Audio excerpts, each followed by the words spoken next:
I just want to set the stage for what's at stake right now for Starbucks. I think he's missing the mark. I just want to say, like, that's where I'm at with that. Thank you, Heather. You're welcome. Thank you for reminding me I'm not everything in the world.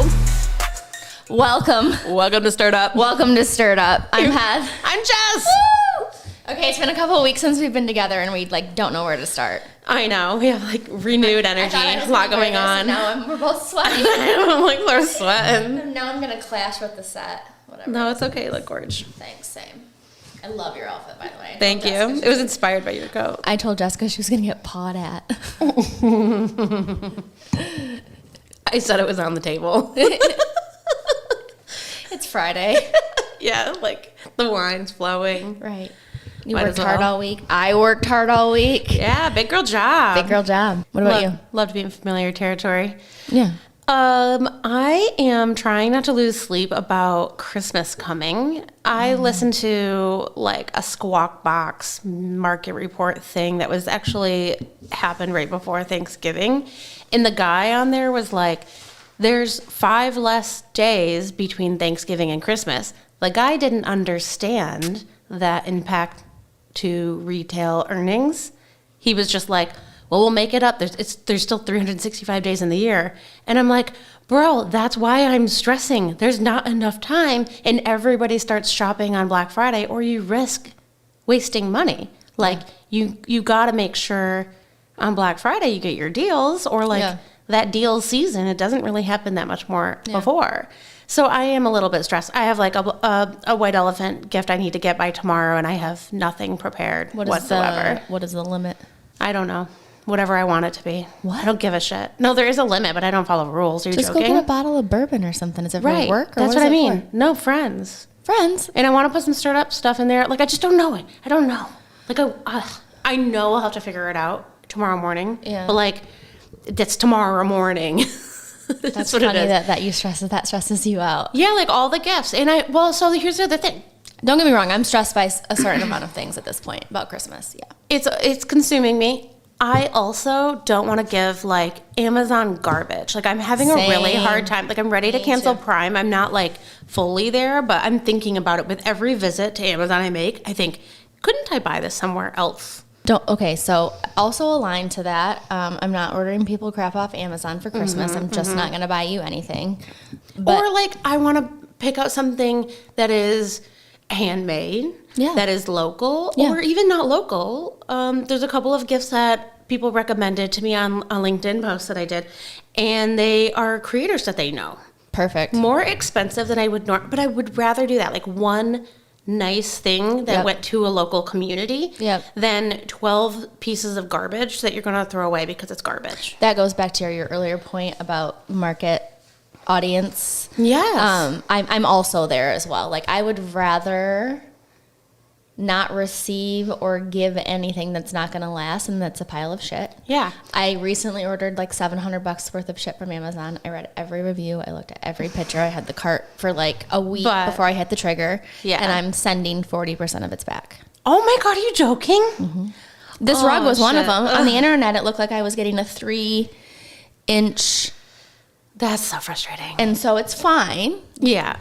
But it's not what you wanted. It's not what no. Okay, here's my thing. Okay. It's so much work. That's why I think I'm losing sleep. Doesn't feel like work to me. Oh, it's burdensome to me. Because I've almost thought about a business where I'm people's gift errand. If I've read every gift guide, I'm dying. But I'll pull it together. But it's not me to procrastinate don't either. overcomplicate it though. Think about Clay and Peyton. Oh, those are the easy ones. That's not the problem. You should see the hiding spot in the basement. So after Thanksgiving, Mike and I went to New York City for That's right. 5 days for a celebration of my soon-to-be 40th birthday. Have you been at this time of the year before? Yes. Oh, okay.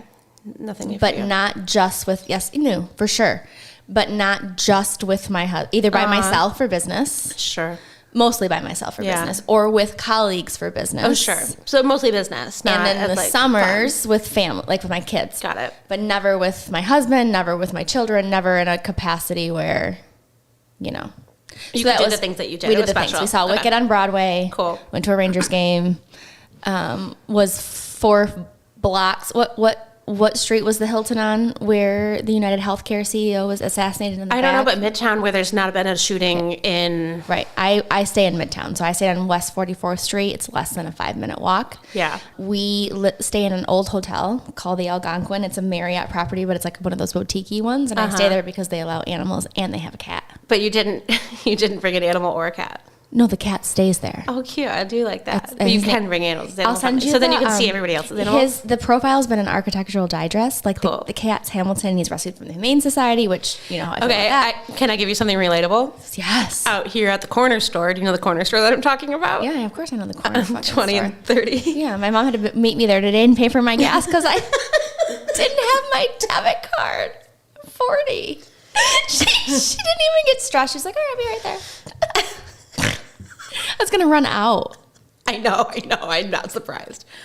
In Mike's car in 19-degree weather. I was like, this cannot happen. I need to call my mom. Oh, my God. Okay, the corner store has a cat, and Peyton loves it, and will, like, ask to go to the hardware store. Like, if Matt's going to Ace Hardware, she's like, no, let's go to the corner store. Let's go see the kitty. It's so cute. Cats in Midtown New York City and cats in... BFE, everywhere. So relatable. So my point in telling you where we stayed is the hotel is so old that there's no screens on the windows, and I get hot and the heat isn't regulated well. So we just we kept the whole window open with no screens and so much safety. Danger, but lovely. And that's why I love it. I feel like I'm at home in New York City. The taxi cabs and the sirens and the honking remind me of like the crickets and the frogs. Like that's the stirred up part of my personality. So do you know what I mean? It's just as soothing. Yeah. And early that morning, it wasn't just a normal, like the day has started in New York City. Like the amount of sirens that I heard told me I thought something was burning. Is what I thought. It was definitely alarming. Definitely alarming. Noticeable. Definitely noticeable. And it was just Mike and I there. So I like to I don't ever watch the news at home. I watch sports. I watch reality TV. We watch When movies. I travel, I watch the local news. I watch the news. Watch the local news. That's what I do. It makes me feel like I'm part of the community. Yeah. I just try to figure, where's the traffic? Right. What's the weather? What is happening today in Midtown? Yeah. Well, a dude got shot in the fucking back. And not just a dude. Right. A CEO of the largest healthcare provider in America. Yeah. Who was a Midwest like us, upraise. I don't know a lot about him. So again, 4 blocks away is what Mike told me. 4 blocks away. That's insane. We walked there and actually went to Central Park that same day and walked around. Oh my God. And I'm sure I saw him. And I actually told Mike in the morning that we left, I said, I've been holding this from you for 2 days because I think you think I'm not going to be nuts. But I never forget a face or a demeanor. I think I have a disorder where I just don't recognize faces until it means something to me. Everything is just a wash. Okay. I might not hear you, but I see you. Right. You know what I mean? Mm-hmm. I might be looking like I'm zoning out, but I'll remember what you wore today. How crazy. And I think I saw that motherfucker in Central Park. Mike's like, I don't think you're crazy. I thought that the whole time we were. So I don't know. It was crazy. And then they I text messaged them to you, and we'll air this. We'll make this part of our content. The picture. I didn't know what that was. So I was it's days a big behind. thing in big cities. It was so I didn't even know what was going on. I was like, why would she send me this? Really? Yeah, I had no idea what was going on for days. So someone who always knows what's going on in the world. I don't think feel? I don't think I always know what's going on in the world. Yeah. I think I used to always know what was going on. I used to have a better pulse on it, but I also think it's maybe many of us, it took a mental health choice. Yes. I can't have it. The news alerts at all on my phone. I will seek it out when I'm ready. Yeah. And to be honest, I'm going to get inspired by something I see on TikTok. Mm-hmm. And then I'll go look and be like, is this real? Okay. So I'm in New York City. I hear a bunch of sirens. I figure you're always on top of the news. I sent you a picture of the hotel when Mike and I walked past it for the 50th time that week. And missing a wanted person sign, literally like you see on TV where they print the person's face and $10,000 reward. They up the reward. And I sent it to Jessica and didn't get any reaction. So then a couple days later, or a week later, she was like, I want to talk about. So now. Yeah. Well, yeah. So I finally figured out what was going on in the world. Unravel the story for us because you're very good at that. No, I honestly don't really know if I have the story. Here's what I know. Heather was in New York, sent me some stuff. I had no idea what was going on. I hear that like this CEO has been shot and killed in New York, and then I was like, oh, puzzle pieces. That makes sense. And I learned about this while he was still wanted, but had been seen somewhere. Maybe it was in the McDonald's or something. He was in a city bike, Central Park, a bus. Yeah, I hadn't heard any of this stuff at that point. But that was his very first getaway, was a city bike to Central Park. Yeah, I heard that today. Because I did then go back and be like, what's the story? Yeah. We're going to do McDonald's. I didn't write that one down. But okay, write it down. When I really got interested was when I read his manifesto. And then I was like, this guy's different. And I had heard that he was wealthy. So he's rich as fuck. Well, his family is. So here's what I always just think. Like, people are questioning why, if he has all of this money, why does he take it this personally? Like, he had his injuries, right? Like, he was injured. Did you hear that? His back. Yeah. So tell me why. What's his why? My takeaway was like, hey, feds, I respect what you do. Feds? Yeah, like people, police, whatever he called them. I respect what you do, so this is not about you. You do a great job. There's all of this was like some basic CAD, some basic research. It wasn't hard to pull off, is basically what he's saying. So I was like, okay, so he's smart and premeditated and planned. Is narcissist? Maybe. I didn't get that at all. When you write a letter to someone that says it wasn't easy to fool you, but I respect you, that's narcissistic as fuck. I don't think that's narcissistic. You don't think it's No, narcissistic is like, everything that I do is great, and the only thing that it probably wasn't. It's like factually might not have been hard for him. Like, why does that have to be narcissistic? Why do you have to say it? If you're the smartest person in the room, why do you have to say you're the smartest person in the room? Because he just killed somebody. Like, he's not right anyway. I don't think he's narcissistic. I think that there's like narcissistic people. Maybe it is. Like, I just don't think that wasn't my first approach, I guess. Like, I'm willing to sit here and rethink it critically. Mm-hmm. And I think he's an entitled fuck. Just so you know, that's my view. So you have to convince me. I don't want to convince you of anything. I want to share my view. All right, got you. I don't really give a shit what anybody thinks about him because he just killed somebody. Like, so when I talked to Tara about this, so it was a snap between Tara and Lisa, and Lisa and I are like, I see his point. I know you do. And Tara's like, you guys, he killed someone. That's not okay. And I was like, so here's my take. The truth always lays someplace in the middle. I believe that with my whole soul. And I honestly don't care about the truth. Really? Here's what I'm like, this is what I sit with. I feel like his actions were motivated. They could be a number of different things, but like think of the scenario where even if he could pay for his healthcare issues because he has money, what if he knows somebody who couldn't? So what if you believe he's empathetic is what I'm hearing. I'm leaving space for the possibility. I don't know. But like maybe he does have a loved one or somebody he met while he was in the hospital, because that happens.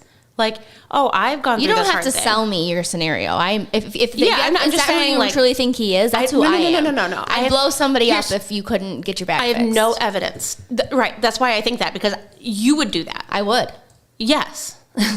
And I know people that would. I wouldn't. I probably wouldn't shoot somebody, but I would absolutely get naked and run a sign. I mean, I would not hurt another life. Here's where I'm at with it. I'm not Jesus. I have no evidence I don't think these things about him. I'm giving some like thought to the possibility of empathy of like a scenario of when someone's pushed to the edge about themselves or someone they love, because maybe he doesn't even have access to his money, by the way. Like, just because his parents have money doesn't mean that he has any control over it whatsoever. He's 26 years old. In our trust, and our kids aren't getting anything from us until they're over 30. Same. They have to like do like XYZ. Right. They have to do some backflips and make some waffles. Yeah, and he's had some rocky steps aside from health stuff. Like he wasn't completely together. Tell me. I don't know the details, but I felt like, didn't he like? I don't know. Did he drop out of school or like had some issues? Went to a boys' school, a private boys' school, or a super expensive private school, whether University it was all boys or not. Pennsylvania. Yeah, like a good college. Is that hard to get into? I don't know. I think all universities are like relatively challenging. You can't be. I don't know. Whatever. Okay. Here's my point. He wasn't mentally fully there, and he probably wasn't physically fully. Are we all? Here's my point. I don't think he's like special. I don't think that he's completely insane. I'm holding the possibility is that he loved someone and had empathy, or that he himself was pushed to the brink of no other possibility and is getting pissed off. Here's me not wanting to shop at Amazon, and like I'm getting mad about, do we even know where we are trying to recycle cups, and do we even know where they're going? They're probably going in a hole somewhere, and we are getting blamed for it. Like, all of us consumers are trying to just do the right thing, and the companies are taking so much control. Publicly traded companies who are being forced to grow. How can an insurance company be a publicly traded company? Their whole thing is get money from people and then determine whether or not they're going to cover costs for what they paid money for. Racket. And incentivized to take less money. Like, they don't make revenue any other way. Take money from people and then determine not to pay out. Like, that's insane. So somebody who's smart and has thought critically about this, him, I think, is then like fucking pissed off and is happy to live his life in prison or die for it. And like is going to make a point. And this happened. People would kill people all the time 100 years ago for lesser things. That's also facts. So like, this is interesting. That's where I'm at with it. Like, okay. I don't know the facts about him, but that's where I'm at. They find him. Okay. What happens? I don't know. They find him, but I literally have. The manifesto is easy to read. I really think you should. I just want it to be easy. Like, where is it at? Healthcare is a racket. Here it is. To the feds. I'll keep this short because I do respect what you see. To say the feds, because I do respect what you do for our country to save you a lengthy investigation. I think that's interesting. I state plainly that I wasn't working with anyone. This was fairly trivial. Some elementary social engineering, basic CAD, a lot of patience. The spiral notebook, if present, has some straggling notes and to-do lists that illuminate the gist of it. My tech is pretty locked down because I work in engineering, so probably not much info there. I do apologize for any strife of traumas, but it had to be done.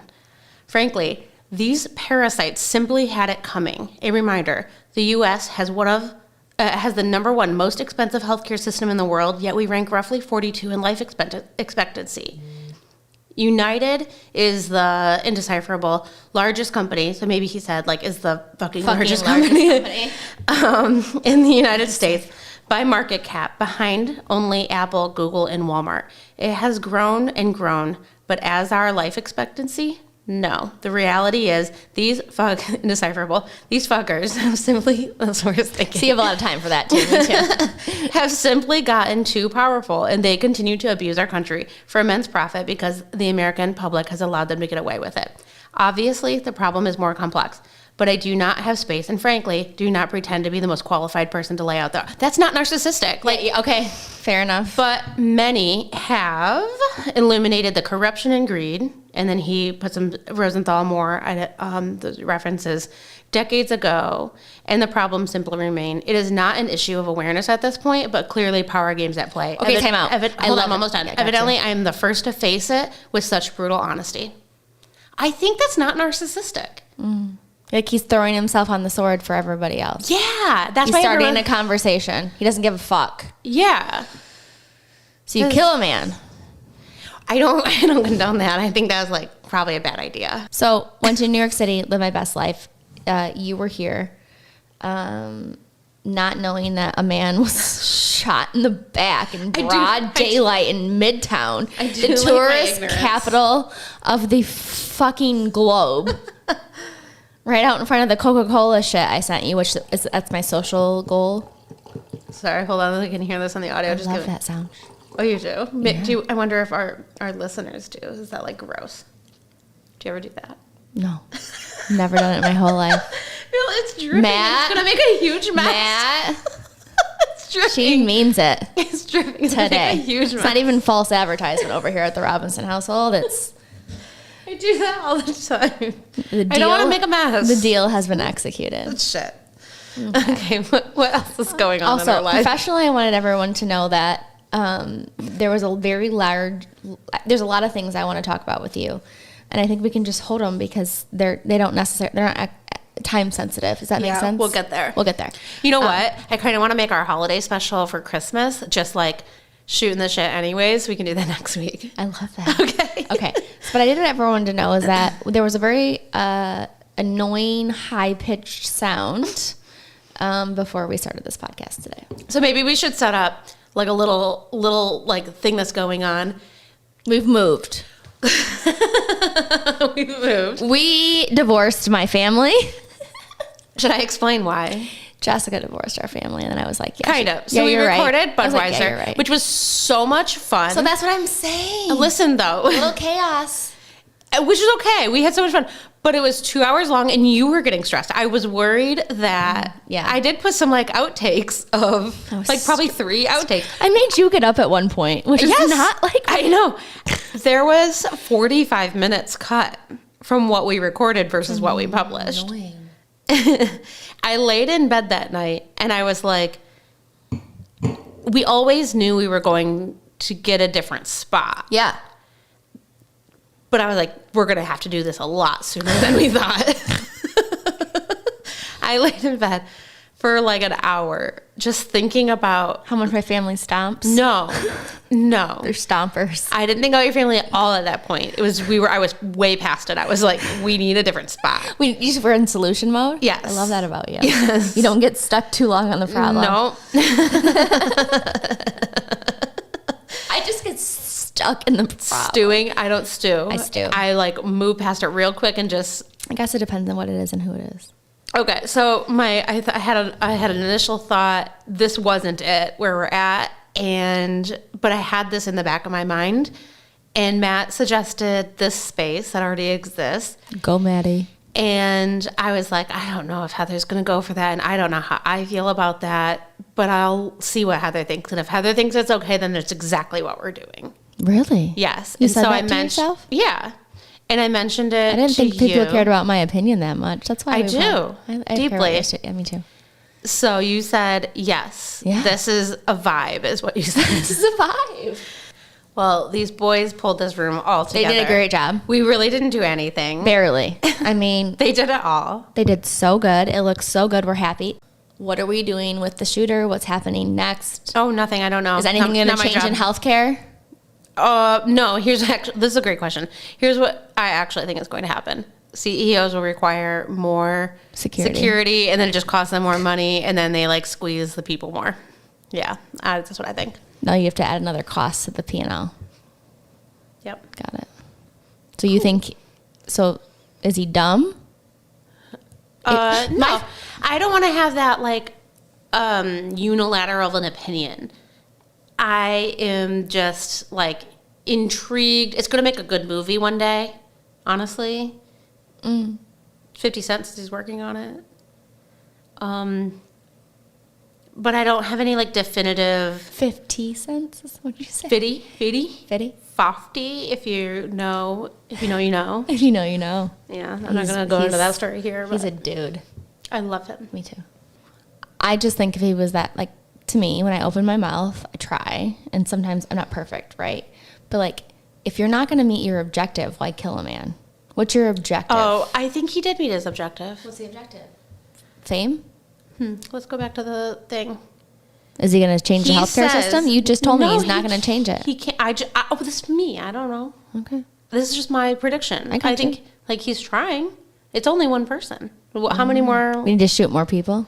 I don't think so. I don't think that's fair. I'm glad. I think that would be a bummer. So upsetting. Obviously, the problem is more complex, and I do not have the space, and I don't pretend to be the most qualified person. Here's what I think he is successfully achieving. More people like him? Everybody's talking about it. But if you're talking about it and you're not changing anything, then Maybe it's all people done in vain. qualified to change are doing it. Like, that's an interesting thing to illuminate. That's what I'm saying. To be continued, I guess, is what you're Totally saying. to be continued. Got you. Okay. Totally. Because Was it all done in vain and nothing's going to happen and we're just going to have more cost of the P&L honestly, and you and I are going to get squeezed more? Or we're going to certainly shoot more people? Or Hey, are we actually going to make a change? When someone's making a decision to kill somebody, it's probably done in vain. It's not the right answer. So I think we can flatly Facts are say facts. that. Yeah. aligned. But aggressively.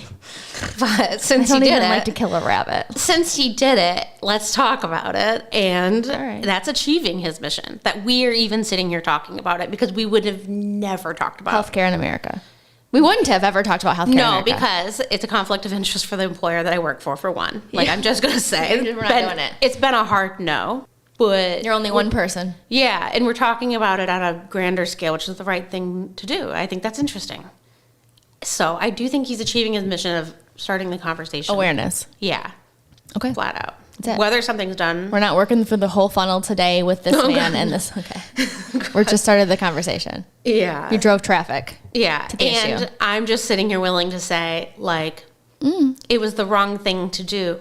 But. Was the cause wrong? Yeah, the cause is not wrong. Like, No. that's worth Facts are saying. facts. Okay.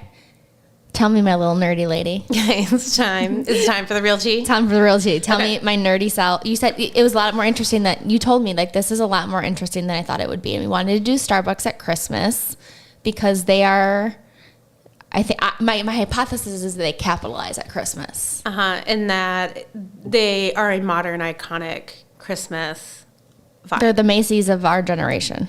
Yeah, you can't go through Christmas season without Some sort of Starbucks. Holiday-wise, I think it's about their specialty or seasonal drinks is like 10% of their sales. I think that's not small. So I think it's PSL kind of that. 10% of sales? Yeah. What's the span? 4 weeks, 6 weeks, 8 weeks, 12 weeks? I think it starts Labor Day weekend for PSL, for pumpkin spice latte. PSL. You already know the acronyms, you little dow. I knew the acronym. Pumpkin? Like, if you're in, you know. Oh, Pumpkin spice latte? No. Good. Oh, okay. So tell me. So actually, let's start here. What's your take on Starbucks? Like, what's your personal, prior to doing any sort of research exposure into preparing for this podcast, where did you come in your mindset? That's an interesting question, and I love the approach. So Starbucks for me was something that wasn't even in my mind as a stirred up kid living in rural America. Like, it wasn't even a thing.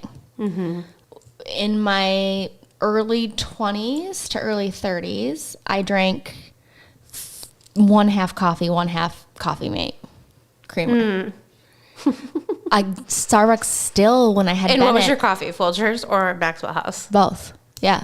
Like, whatever was whatever. cheaper.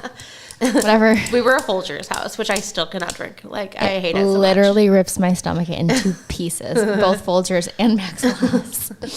Also, Starbucks, depending on whatever is happening in my mind and body physiology, like, it will also rip me into pieces. well, coffee then doesn't sit with you well then. I Starbucks think nothing sits with me well if I'm like. Oh, fair. I'm understanding how the whole body works. Okay. Does that make All right. sense? Yeah. Like, if I were to eat this most So it's healthy not spinach so, in the world. so it's not a diss on Maxwell or Folgers, because anything. No, could do I it. actually think it tastes like chemicals, but I didn't at the time. Okay. Now I'm just a bougie bitch. We know what good tastes like, and we're not backing down. Nah, I'd rather just not drink coffee, drink ice water. Oh my tea. god, I'm so addicted to coffee. I drink 12 cups of coffee a day. You make me 8 to nervous 12. sometimes. I know. I What love makes that. it really exciting about you, though, is you don't smoke anything. Yeah, no. Never have, Not never like- did? Like occasionally, but Like, not really. but barely. Yeah, And really so, barely. like, I hope with, like, how organic you are and the way you cook and the way you live your lifestyle and where your family lives, like, I hope that makes up for, like... Makes up for what?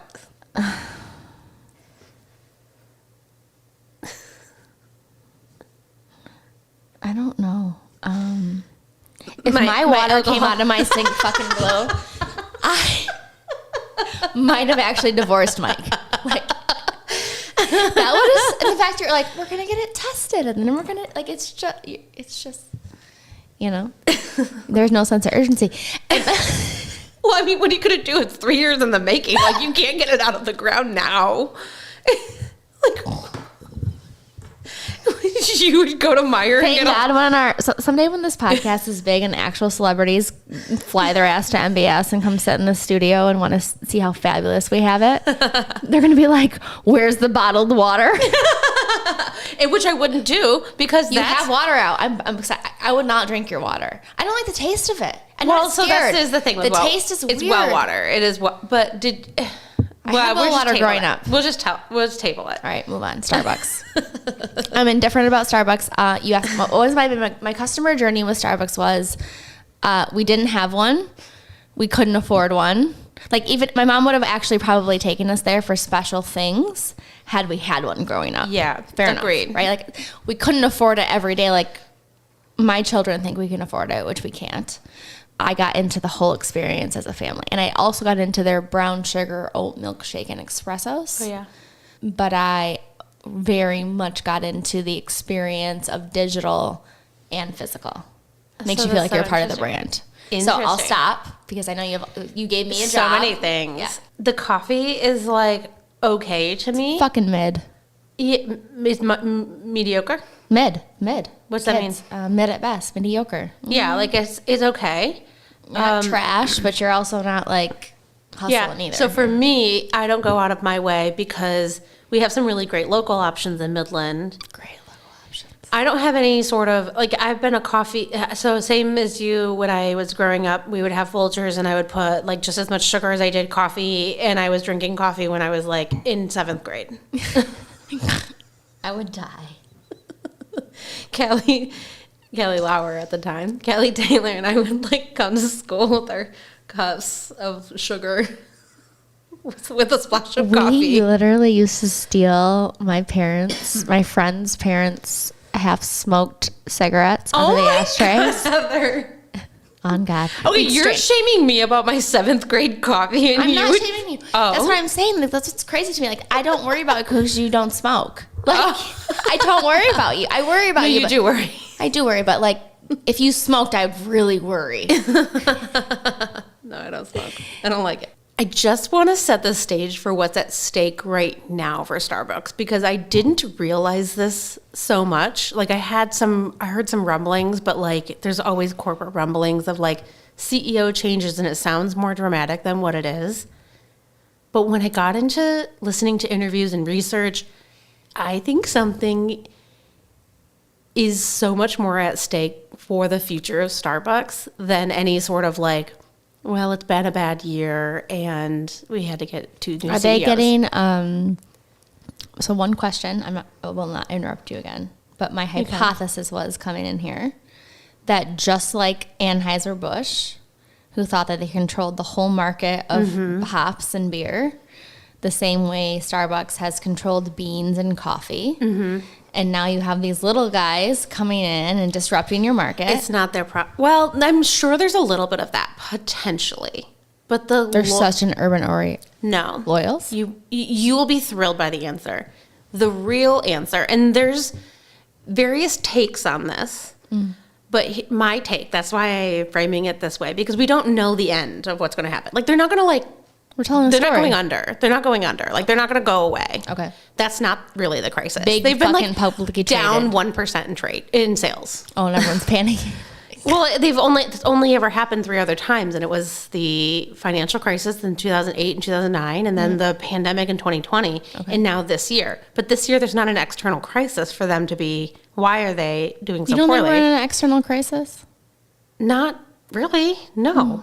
Like, Walmart just announced like incredible earnings, beat their projections. Walmart did? They're doing fine. What about Target? Target's not, and there's a whole other experience element. They took advantage of us. They took advantage of a Jessica and a Heather. They said, okay, if you make 6 whatever, then we're gonna give you a sub product for a premium price. And they've realized, and they banked on the experience of shopping at Target. There's no fucking experience at Target. Your shit sucks. No, listen, people would say, when you asked this mid-suburban housewife mom, there's people that I've listened to interviews. People would say, what is your hobby? And these women would say, I just love to go to Target without my kids.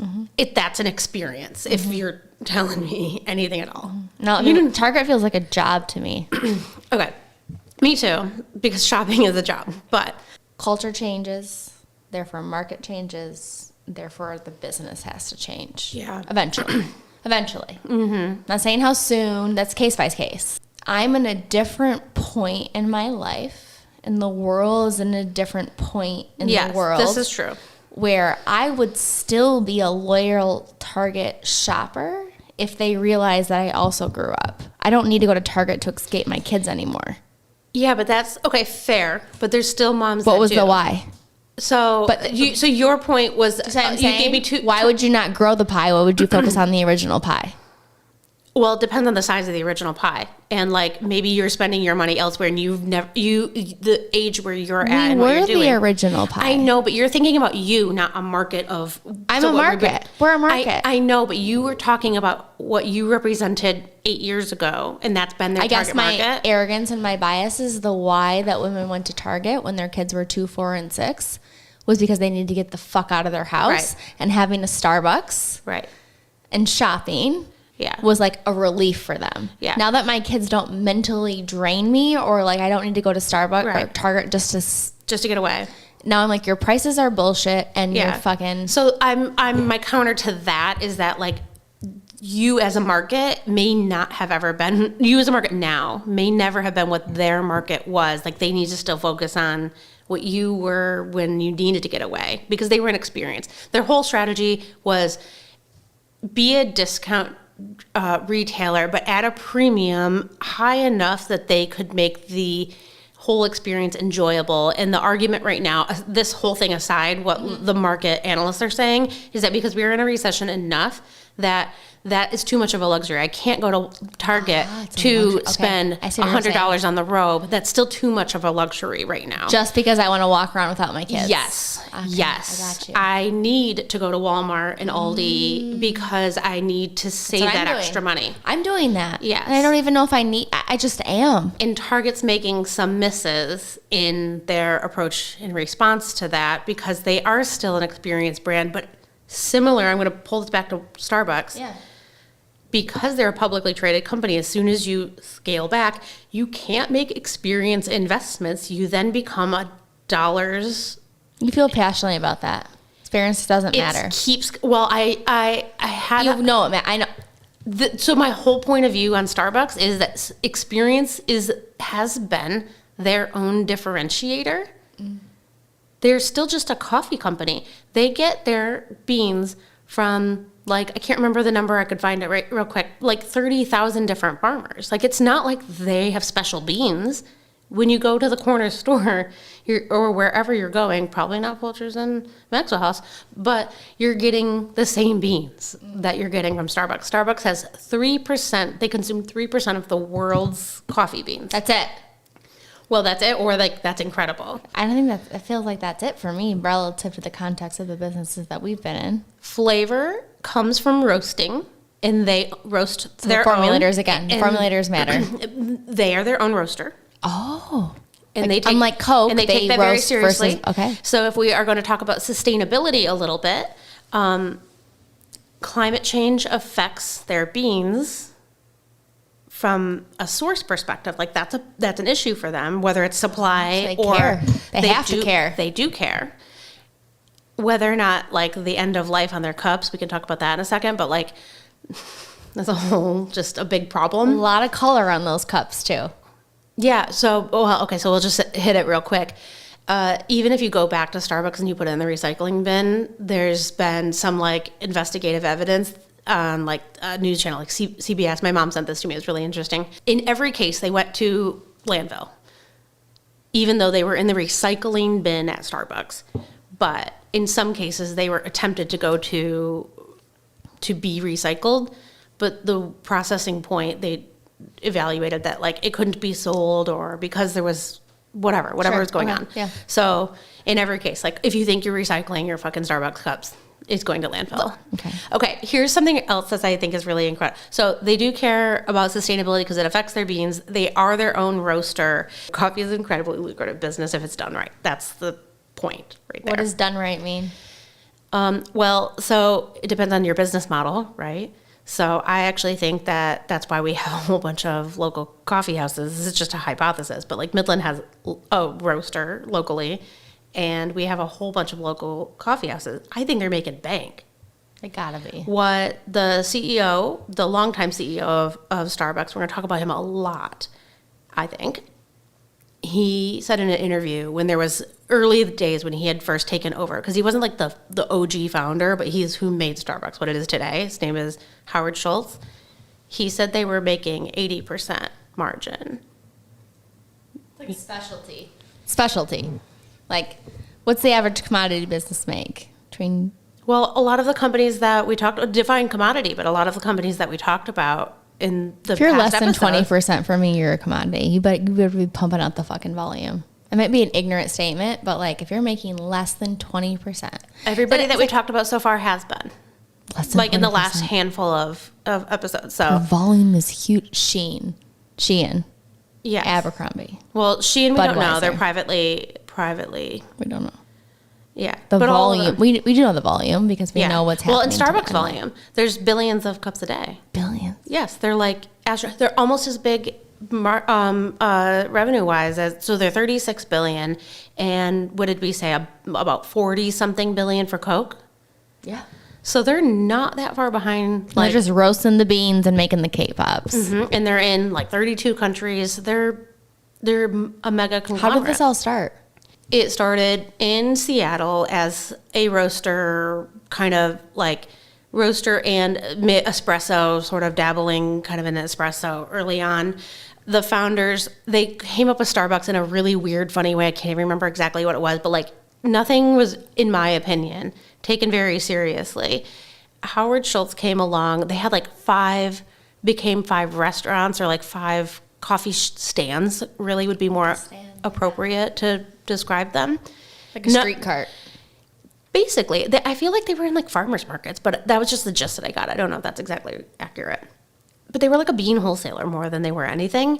And they just happened to start like brewing coffee or making espresso.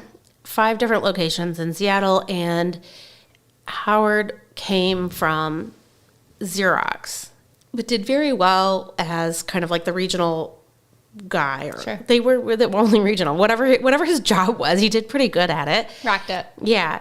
Decided when the founders were retiring and they were ready to sell the business, he was going to take it over. He became the CEO. He took it public in 1992 only because it meant something to him personally. It was like a prestige. Isn't that kind of crazy? I don't know. That was so interesting. It was an ego move, totally. But along the way, when he became CEO, they went Because he wanted everyone to clap for him. That's a whole thing. He came from a poor family. A whole generation. He came from a poor family where there was chip. like debtors calling all of the time. And so he was like, we'll never be in debt as a company. Like he had a lot of childhood issues that he reflected on in how he ran Starbucks. He grew crazy, like just opened a whole bunch of stores, some of it organic, but a lot of it was like, they're making an assload of money on a cup of coffee. So every time they opened a store, that store could pay itself off in 2 years. And they would just keep like buying companies that they would just like acquire these little coffee shops and like kind of micro coffee chains in regions. And that's how they would just enter regions. M&A. A lot of it was, but like doubling or quadrupling Regional their business. M&A, like the business model. Yeah, like just to regionally acquire. Just to get into Boston, that meant that they had to end up like acquiring a whole chain of.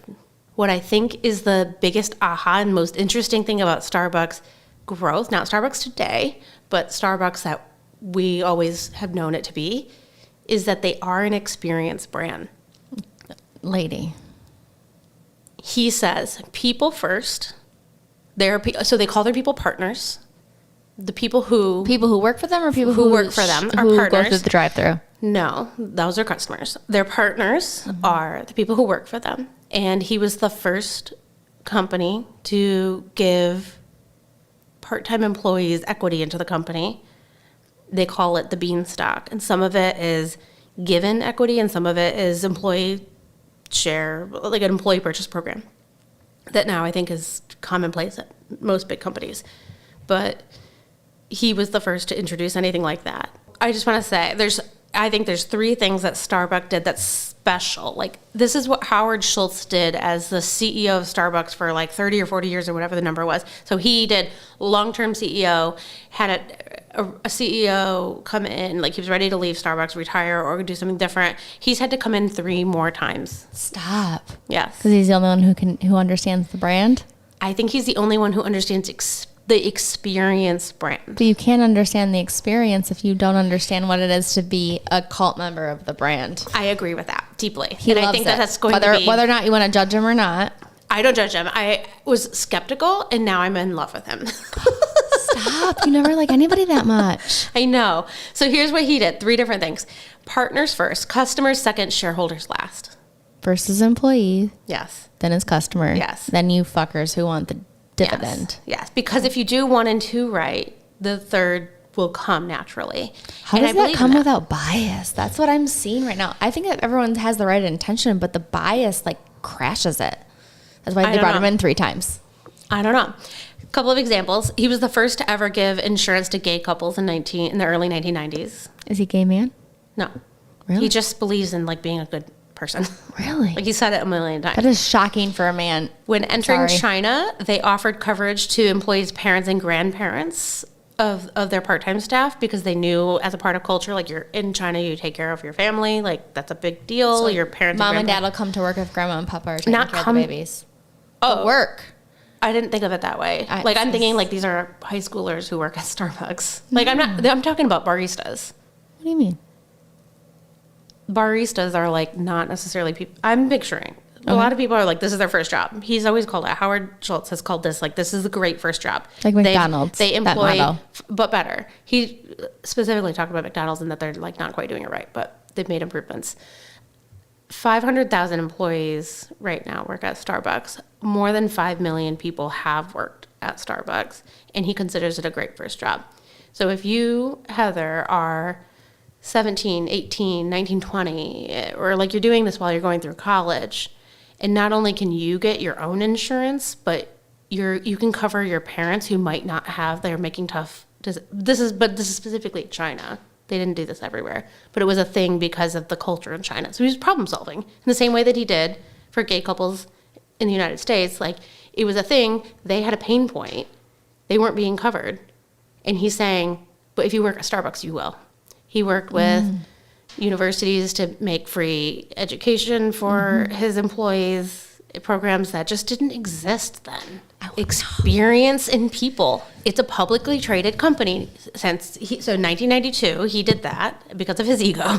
Like, I think you can almost flat out say that. But now the CEOs that come in, and I think the current CEOs, they've had 2 CEOs this year. This year? Yes. That's tumultuous. So Brian Nichols is the CEO of Starbucks today, and he ran Chipotle and Taco Bell before that. And he's known for turning around restaurants.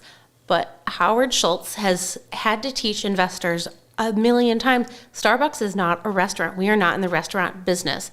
We are a retailer and an experience brand. And he's had to, it made me think about how much experience matters and how little you can really measure it.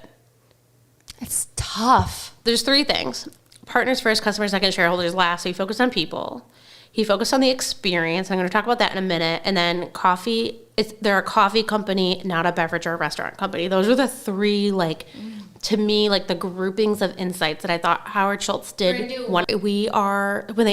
When they acquired the company that had the Frappuccino, they didn't do the Frappuccino themselves, like, organically. They acquired the company that had a Frappuccino that once they put it in all of the Starbucks stores that were already growing very well, doing successful, it became a hit. Now, he never liked cold beverage, but that's more than half of their beverage sales now. Beverage sales are like 80% of all of their company revenue. So like, sure, the food is a little bit of an add-on. Have to have it. Add it to the cart, get some basket. Yeah, it doesn't hurt, but beverage sales is what... The bread and butter. Absolutely. The cash cow. Hardcore. And what I, again, loved about Howard is he was like, I didn't like it.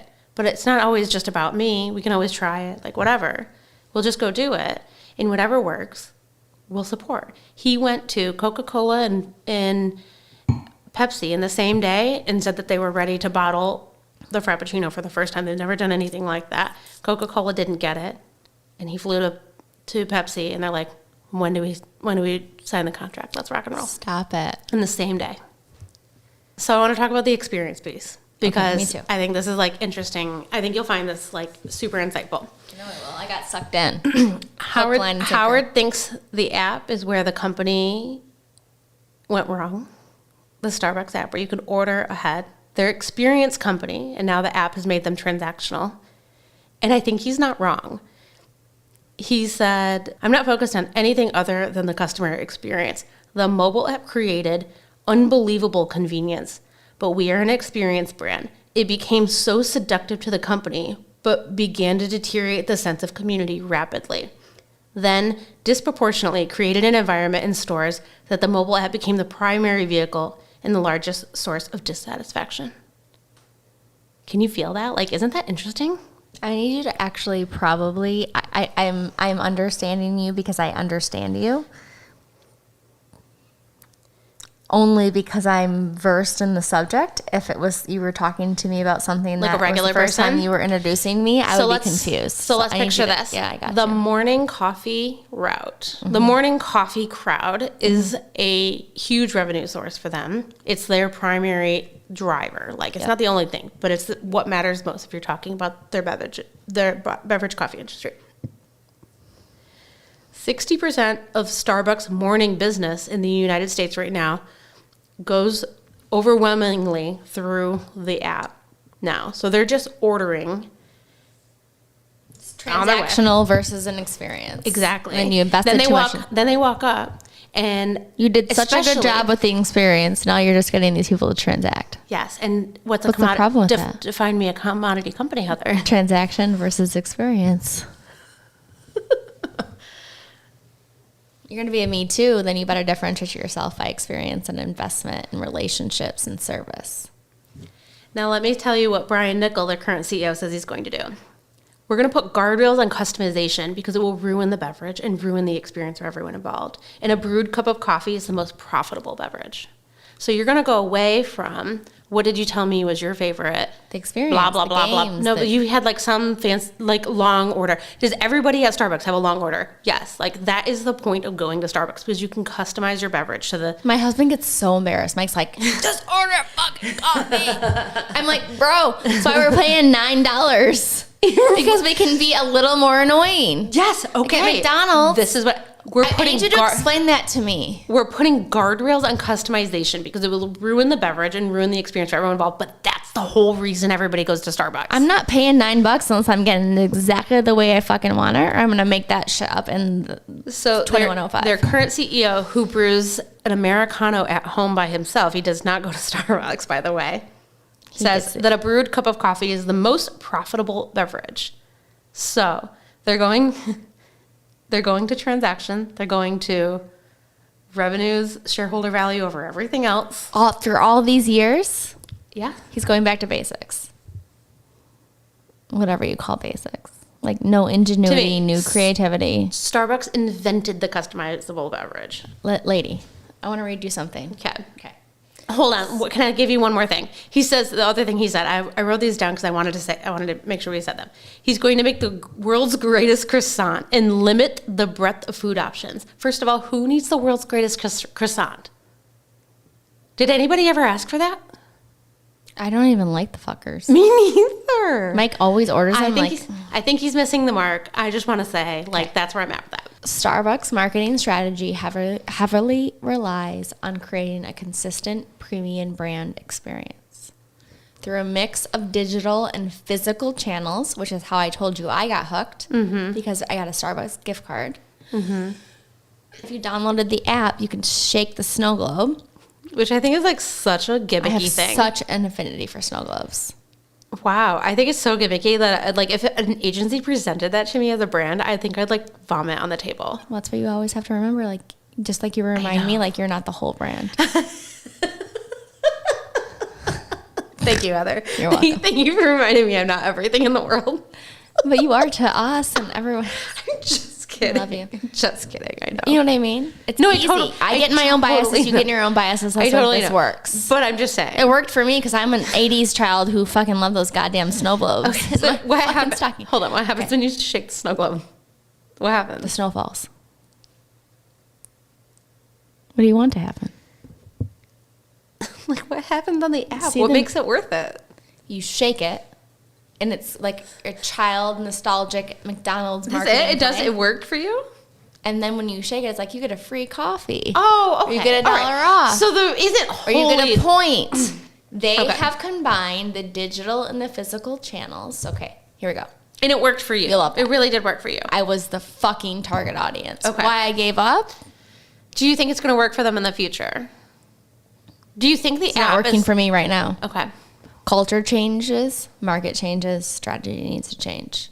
Yeah. Tactics are part of the strategy. I question... So here's what I really think happened with Starbucks.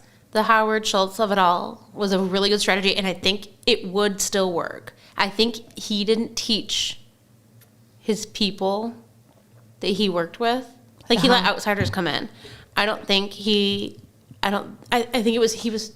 I think the organization was too wrapped up in, like, listening to him as a leader, and he didn't cultivate that well enough to carry on the legacy of what Starbucks is. And his leadership went out of the status quo of a publicly traded company of partners first, customers next, then shareholders.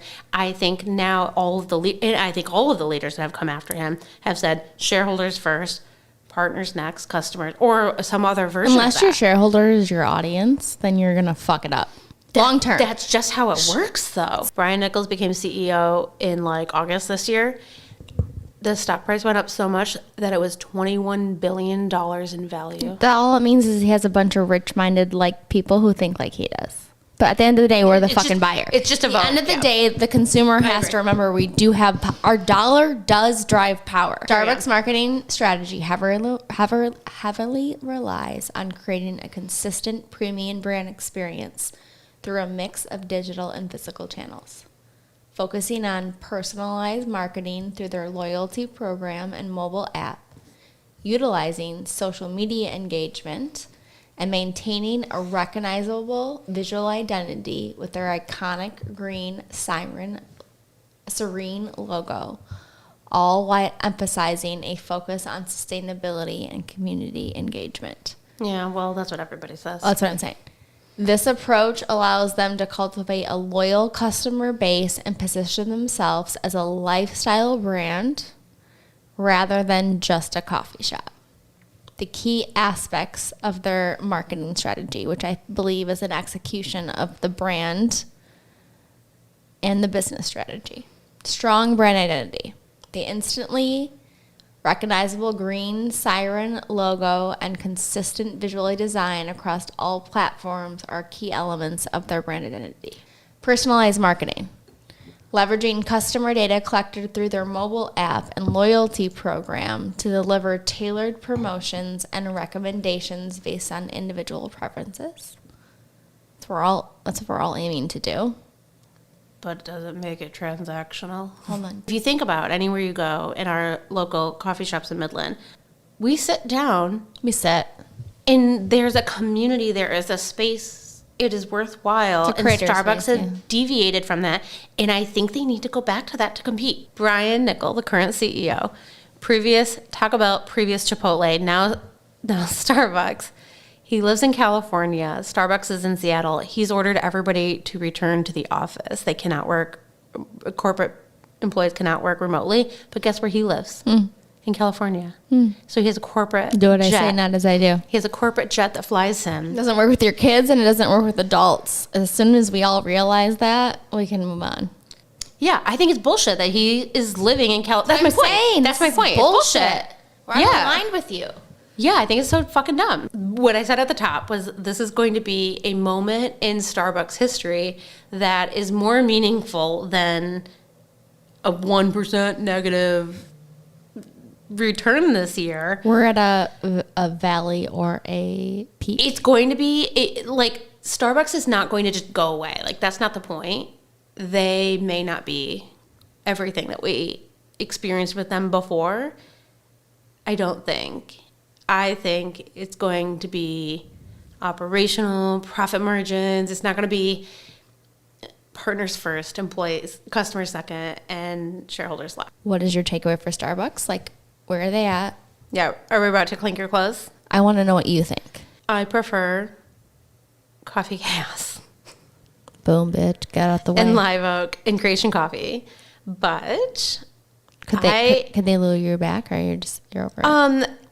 So it's not like Shein for me, where I'm like, I really have a really bad taste in my mouth. There. Yeah. Sure. It's just that it's not like the top of my preference. I'm not a loyalist. I think that, so all of that said, like that personal stuff aside, I then also think they're going to just be like a really mediocre brand from now on. I just don't think they're going to be special. Yeah, I don't think they're going to be special. They're going to lower prices. Like they're going to become a commodity coffee company. They're going to be Dunkin' Donuts. But nothing wrong with Dunkin' Donuts. Starbucks extracted a premium because experience did matter. I feel indifferent. Like I don't feel bad about engaging with the brand. How about that? We're not going to feel shitty like shitty people. Yeah. I don't feel a shitty person if I choose Starbucks. Fine. But if I have the choice and Starbucks is next to Creation or Chaos. I personally would love to choose local for a load of other reasons. And I don't think other people have to do that. If people like their Starbucks experience. What my feeling, my like reaction, my takeaway of all of this is that I think that Starbucks was special. And I don't think they're going to be special anymore. They might still be, people still like coffee in a very transactional way. But I just don't think they're going to be special anymore. I haven't looked at their app, but I told you, like, I have shaken that fucking snow globe more than anybody. It's actually embarrassing. Like a 40-year-old Sims. You told me I'm not a smoker, but the way that I'm laughing from my sickness like 4 weeks ago, I laugh like a smoker. You're still shaking the fucking snow globe? Not this year, but last year I shook it was the last shit out year? of it. I'm gonna what's your take? Like snow globe aside, what's your take? What my take today? is that Mike Smith makes me coffee every morning at fucking 6:30. But is it Starbucks brand? I bet it is. No. Pikes Peak. No? It tastes like Pikes Peak. I like Dunkin' Donuts. Is that what you guys make? We were buying Costco and I was fine because I'm trashy. It's a Mike dark was like, roast. so It's I so am many keeping other the door open just like Coke. Yeah. It's got a time and a place in my life. Agreed. We don't know enough to be critical. Yeah. But I know enough to like see what we see like the writing on the wall is happening. Is not like it's going to be bad for consumers per se, but I don't know. I just think it's just not going to be as special. That's where I've landed on it. And like we're not paying $9 for something that's not special.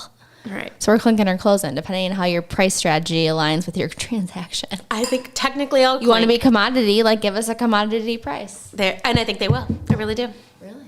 I do. He said they're going to put price transparency, cut prices. All right. Let's go. So we clink. Clink. Cheers, lady. Cheers, lady. Thank you for listening to Stirred Up. If you like what you heard, please subscribe. Check us out on YouTube. Follow us on your podcast apps. Please send it to a friend. Leave a comment.